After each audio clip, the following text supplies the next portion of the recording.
Hey guys, Alex here with my TNA Slammiversary 10 or 2012, whatever you want to call it, review. Show just got off the air, and you know what? I'll give it credit where credit is due. TNA, this was a pretty good show until the main event. I'll get to that in a second, but first let's start out with the show. First up, we had Hulk Hogan come out because Hulk Hogan needed to remind everyone that he's the guy that you need to see first. I guess I don't know. Did nothing, just put over they're in the house, brother, and all that. Also, let me just say right now, good crowd tonight. Big crowd. Probably the largest attendance that TNA's ever had, apparently. So I'll give them credit for that. But first match we have for the X Division title, Austin Aries versus Samoa Joe. This match was awesome. I loved this match. These two guys really worked well together. Joe looked great. Probably the best he's looked in years. Worked very well together. A lot of a lot of fast pace, a lot of hard hitting stuff. Very much old school match for the two guys. Going back to their ROH days, I guess. Really good false finishes too. There's one spot where Joe had the choke on and Aries rolled him up, and I thought oh, that's it right there. And then no, and then just a lot of good counters, a lot of good false finishes, and really the ending. I thought because just Aries basically had to give Joe every single move he had to put him down, and I really like that. And he took a brainbuster, which was very impressive. So, I'll give this match 4 stars. This is probably the opener of the year for me. Really, really fun, and really good way to start the show. Very much an old school X Division match. Really impressive. Really, I would love to see a rematch between these two guys. Then we had Kid Kash versus Hernandez, which I forgot these two guys were even working for TNA. So there you go. Pretty good match. Pretty short, entertaining. Hernandez looked great too. A lot of guys here tonight look really good. I'll get to that more in a minute. Did some high flying stuff. Looked better than he has in months, maybe even years. Few high spots were good. He did the whole leaping over the top rope, which was awesome. And did that whole pulling himself up to the top rope, which is cool. So good match, but short. Could have been done on television. 2.5. Then we had probably the worst match of the night. Robbie E and Robbie T versus Devon and Garrett Bischoff. Pointless TV quality match. Basic tag match. Garrett got heat. Was getting beat down, and Devon came in, hot tag, boom, boom, boom, high spots, and won the match, blah, blah, blah. Same thing, basic thing. Crowd really hated Garrett. They were booing the shit out of him, so maybe this is kind of a message to TNA, you should, work on that. Maybe make Garrett not a wrestler. Whatever. I'll give it a star. It was not that good. It wasn't entertaining. Then we had a number 1 contenders match between Mr. Anderson, RVD, and Jeff Hardy. I was actually pleasantly surprised how good this match was. A lot of fun to watch. A lot of a lot of good action. A lot of cool spots. Everyone worked very well together. I think that just comes from them having worked so many matches together. Few good double spots. I love the finish. I'll get that in a second.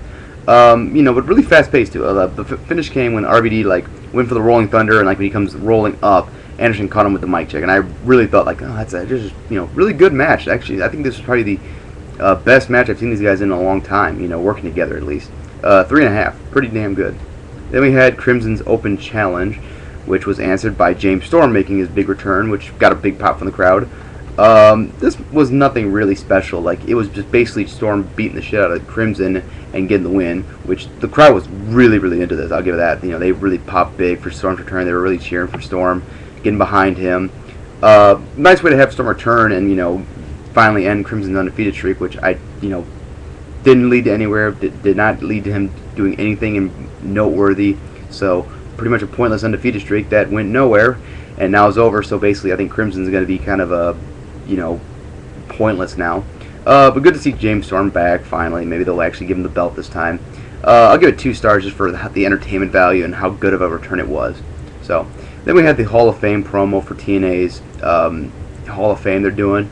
It was entertaining. It was nice, and very touching the way they honored Sting being the first inductee. No surprise really, but it kind of killed the momentum of the show. I wish they had done this on television. It would have been better, I think.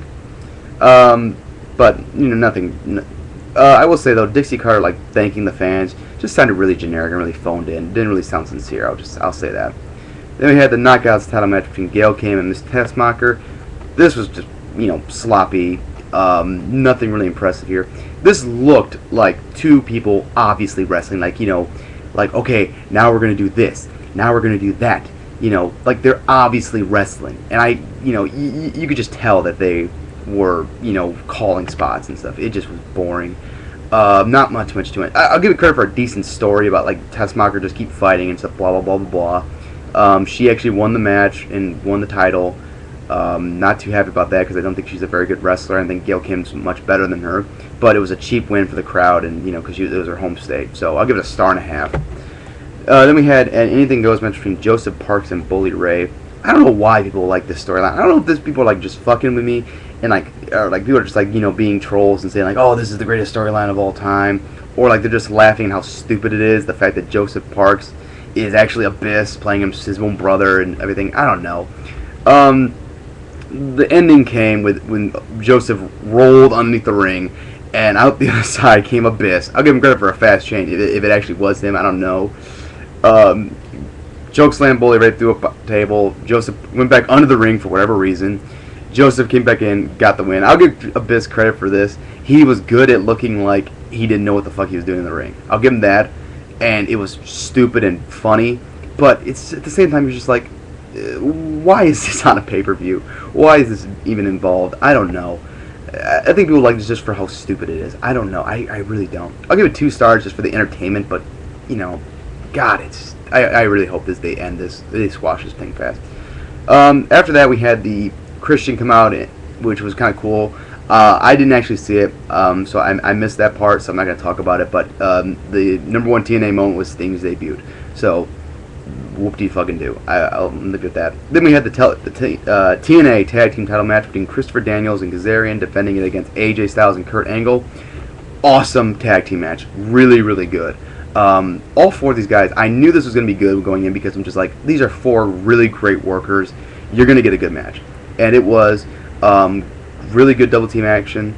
Love the double team moves. Like, there's one part where Kurt Angle did a double suplex to both Kazarian and Christopher Daniels. That was awesome. Good back and forth. Nice storytelling. AJ Styles broke out a springboard shooting star press, which I haven't seen in years, and that just, like, holy shit. And like I said, AJ, Christopher, Kazarian, all of them in this match looked great. Looked like this was like probably the best I've seen them in a while. And I would give credit where credit is due. Almost the entire roster tonight really picked up the pace, really worked an extra effort. So I'll give them credit for really stepping it up for tonight, making it feel special, making it almost feel like a WrestleMania kind of, or a big pay-per-view. So I'll give them credit for that, for like really working the extra effort. And this match was great. 4 stars. Either this or the opening match is the match of the night. I can't decide. But really great match. Then we had the main event. TNA World Heavyweight title between Bobby Roode and Sting. I don't know what to say about this match. If anyone's seen Final Battle 2009 with Aries and Tyler Black, it was a lot like that. The heel just kept running away, taking pop shots here and there. As soon as the face started getting a comeback, he'd run away again. And that was it. Nothing much to this match. No real fun. There's one good spot where Sting had the Scorpion Deathlock on, and I swear to God, like, Roode was going to tap, and like he sold it very, very well, like he was going to tap, and managed to not do it. And then did a stupid spot with, like, went outside, and they're brawling in the ring side, and Sting did a Stinger Splash onto the railing, or like splashed Roode into the railing, which was cool. And then he did a Scorpion Deathlock on the table, the announce table. Roode taps out, and Sting thinks he won. Sting, you're a, 20-something year veteran, and you don't know that you can't win outside the ring? Like, that was just stupid. Then Roode grabbed the beer bottle, tried to hit him with it inside the ring. Sting took it away. Referee took it from Sting. Sting got back in the ring. Boom, beer bottle right in the beer bottle breaks. Like, ouch. And that's it. Not a good way to end the show. Very, very bad for considering how good the show was. I mean, you could have done almost anything else. I knew Sting was going to win because James Storm just came back, so obviously they're going to have James Storm and Roode have a feud again. But you could have done something, something entertaining, more entertaining than this. I'd have preferred Sting kicked out and, Roode had done something else to win. Just anything. I don't know. Maybe they'll have a rematch next month because Sting snapped afterward and beat the hell out of, like, hit the ref, took it, tried beating up Roode, and did like a Stinger Splash off the stage onto a table, which was cool, and then he got right back up and no-sold the hell out of it. It's like, Jesus. Not a good way to end his show, especially a very good pay-per-view. if this main event had delivered, I probably would have gave this an 8.5, maybe an 8.25, you know, a solid 8 at least. But with this main event, I'll give it a 7.75, just short of that 8. Just this main event was just bad. I'll give it a 2. The main event gets a 2 3/4, just for, you know, whatever. Good show though. You know, there's you know, the tag team match. Maybe some people like the Innocent Goats match. I didn't really care for it. The number one contenders match in the opener, really good. You know, but you know, just you know, everything else was pretty consistent. But just that main event really pissed me off. All right, that's it for now. Take care, guys.